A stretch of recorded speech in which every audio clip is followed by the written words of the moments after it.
For this quick video tutorial, I'm going to show you how to stay organized in your Wakelet profile page.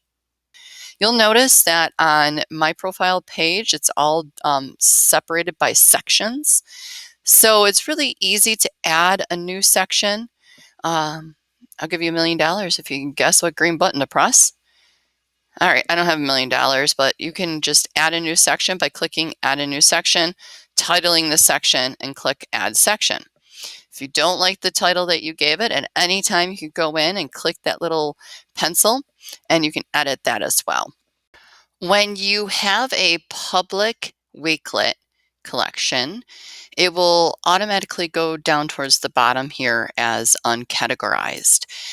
All you have to do is simply just make sure you're in the editing mode. I can't tell you how many times I have done this and not been in editing mode.